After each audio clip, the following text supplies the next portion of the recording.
आप सबको मेरा नमस्कार। हम सभी जानते हैं कि महाराष्ट्र की गैर कानूनी महायुक्ति सरकार का धोखा, विश्वासघात और साजिश के आधार पर बनाई गई और इसका समर्थन खुद प्राइम मिनिस्टर कर रहे हैं और उनकी रैलीज भी महाराष्ट्र में बहुत हो रही है। और वो कहीं भी जाते हैं तो लोगों के बीच में दरार पैदा करने की कोशिश करते हैं और हमेशा समाज को तोड़ने की बात करते हैं। तो ये जो देश के लिए उन्होंने एक गलत तरीके से अपना विचार रख के लोगों को जो भड़काने का काम कर रहे हैं, शायद कोई प्राइम मिनिस्टर ऐसा भड़काने का काम नहीं किया होगा। मैं भी 53 साल से पॉलिटिक्स में हूँ, एमएलए बन के और एमपी राज्यसभा बन के मेरे भी 53 साल हो गए। अब कोर्स हमारे शरद पवार साहब हमसे भी 5 साल आगे हैं, क्योंकि वो पहले से ही राजकारण में आए और उन्होंने अपनी ताकत भी रखी महाराष्ट्र में। साथ ही साथ उद्धव ठाकरे जी भी जब आए तब से वो भी पॉलिटिक्स में टिक के रहे हैं। तो मेरा एक ही कहना है कि ये जो विश्वासघात की पॉलिटिक्स चल रही है और मोदी सरकार ने संविधान संस्थाओं का दुरुपयोग कर रही है, धमकी, ब्लैकमेल और लालच से विपक्ष दलों में फूट डालकर उन्हें तोड़फोड़ किया जा रहा है। ऊपर से अन्याय ये हुआ है कि जो असली दल है उनसे उनका पार्टी सिंबल छीनकर भाजपा को समर्थन करने वाले दलों को दिया गया। यानी आप बोलेंगे तो ये कोर्ट का फैसला है, सीईसी का फैसला है। सब चीजें मोदी जी के इशारे पे चलते हैं, इसमें कोई दो राय नहीं है। वो जो कहते हैं वही होता है, लेकिन इस बार इलेक्शन में वो नहीं होगा। ये जनता की लड़ाई खुद जनता लड़ रही है उनके खिलाफ और इस लड़ाई में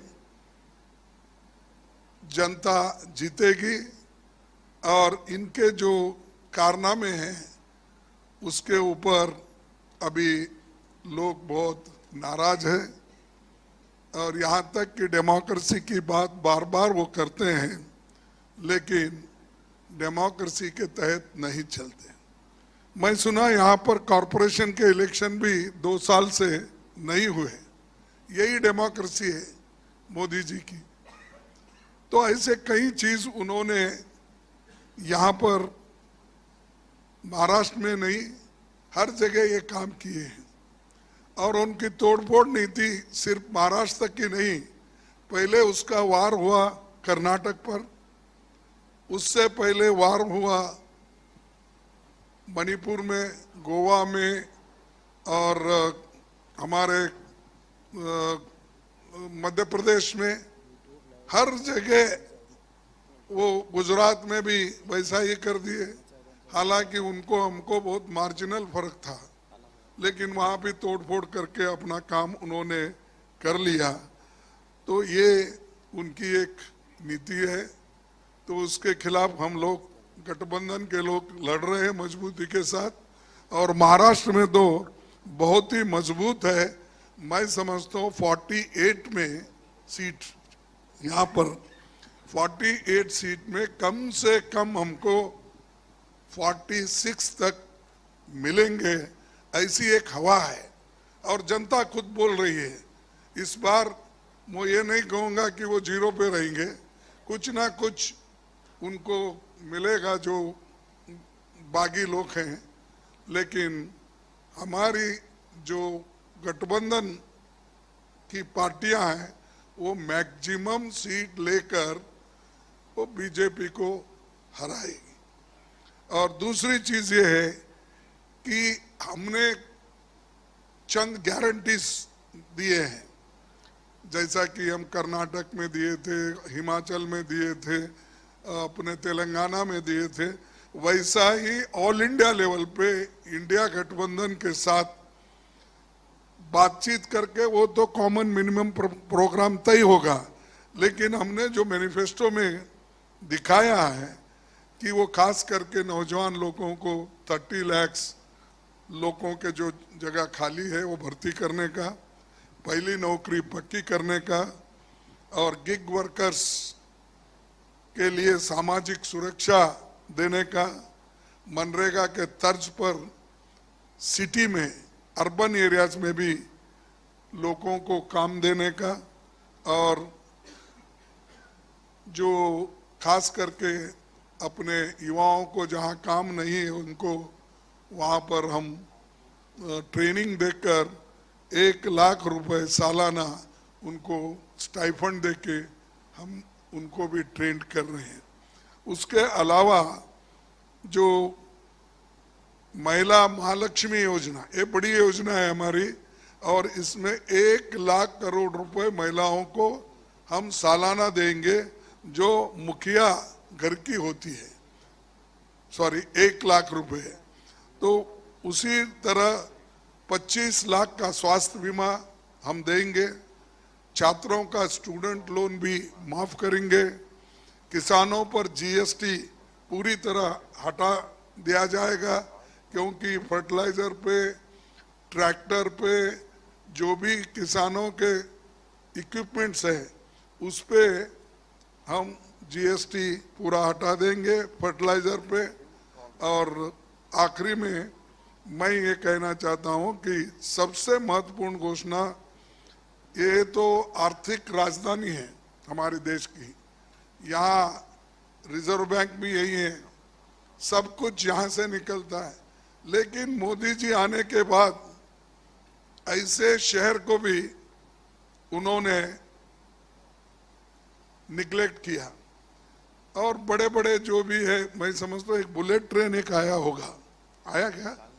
चाललंय पण ते लवकर येणार नाही ते, कारण 10 वर्ष झालंय, पहिल्या वर्षीच त्यांनी केला होता अनाउन्स, आता पण तो आता तिसरं काय चौथं काय त्याला काय मिळणार नाही। पण वो बुलेट ट्रेन की भी बात की है, वो भी नहीं हुआ। अनएम्प्लॉयमेंट तो इतना बढ़ गया, महंगाई इतनी बढ़ गई, सब चीजें तो इन्होंने जो कुछ कहा वो कर नहीं सके। और अगर हम गठबंधन की सरकार आएगी तो हमारा लोग जीएसटी को बदलकर एक सरल सिंगल रेट वाला जीएसटी सबके लिए लागू किया जाएगा। वो फायदेमंद मुंबई को भी होगा, व्यापारियों को भी होगा, और कंफ्यूजन कम होगा। ये हमारी जो मंशा है और ये जो हमने तैयार किया है लोगों के लिए, तो ये हम हमारे आगे आने वाले चुनाव के बाद लागू करेंगे। और मैं ये कहूँगा कि खास करके आज गठबंधन के तरफ सभी लोग देख रहे हैं, और गठबंधन पार्टी के लोग इस बार अपनी सत्ता जमाएंगे, और बीजेपी को कुछ नहीं मिलने वाला है, क्योंकि वो बहुत कुछ बोल रहे हैं। कल तो बहुत भाषण किए उन्होंने, और बहुत से गालियां भी अपोजिशन को उन्होंने दी। तो हर वक्त हमको देशद्रोही बनाते हैं, वो देशभक्त बनते हैं। और दूसरी एक है कि जो मोदी ने हमेशा बोल रहे हैं कि 5 केजी राइस मैं फ्री 80 करोड़ लोगों को दे रहा हूं, तो हम उसको डबल करेंगे आने के बाद।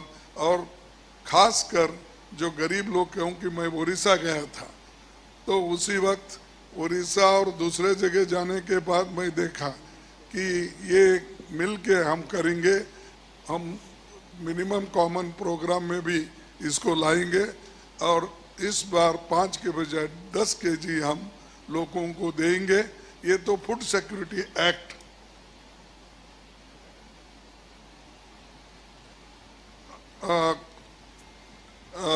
फूड सिक्योरिटी एक्ट ने तो हमने लाया, लेकिन ये फूड सिक्योरिटी एक्ट हम लाने के बाद मोदी जी ये कह रहे मैं फ्री दे रहा हूं।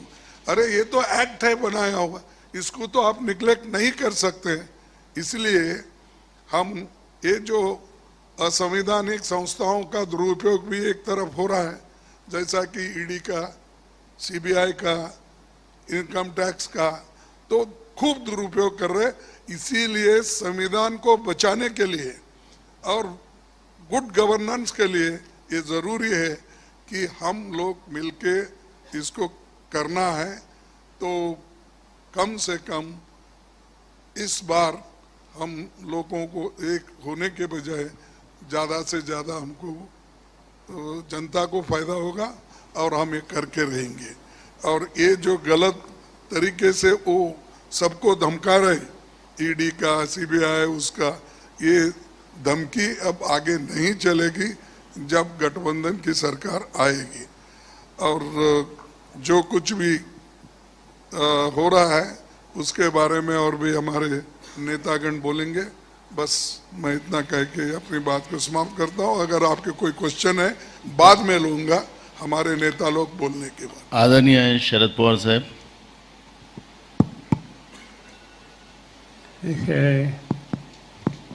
One issue was raised regarding Food Security Act. In fact, in 2004, under Manmohan Singh, Dr. Manmohan Singh, when we had taken responsibility to run the show, that time the food situation in the country was quite serious. In fact, I recollect as the then food minister, I had to import wheat and rice from some of the countries. That was the situation. But Dr. Manmohan Singh said today, we took a challenge. We had grown better prices essentially for communities. Then we have provided fertilizer, seed, and all other activities.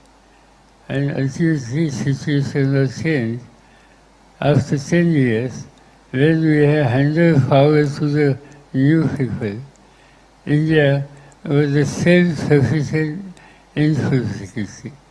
India became the largest producer, second largest producer of the wheat in the world. India becomes the largest producer of rice in the world. That was the situation which in our regime ultimately we resolved. And at that time only, this issue which was raised by Kharge just now regarding Food Security Act that was introduced in the Parliament and that was unanimously passed. So whatever Mr. Modi might be saying today is that we have taken this major decision, that is not at all correct. This decision was taken by previous government and the food security situation has been substantially improved with the initiative from farming community and government. Thank you. आदरणीय उद्धव ठाकरे साहेब।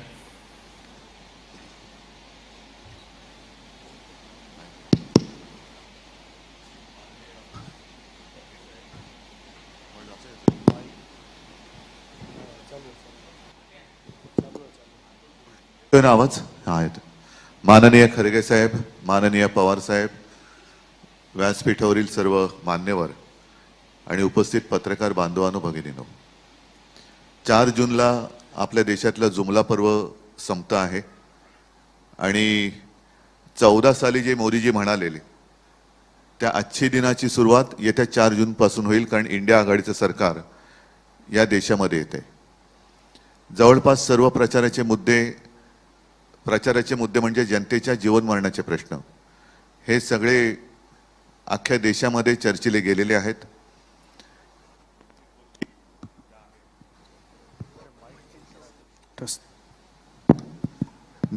हा मध्ये मध्ये येतोय, नाही येतो आवाज, नाही तर ठेवतो. 2-3 गोष्टी ज्या आहेत ज्याचा उल्लेख खरगे साहेब आपणही केला, पवार साहेब आपणही केला. एक तर शासकीय यंत्रणांचा दुरुपयोग जो होतो आहे, म्हणजे भ्रष्टाचाराचे आरोप करायचे, पूर्ण व्यक्तीला बदनाम करून टाकायचं, पक्षात घ्यायचं आणि त्याचा सन्मान करायचा.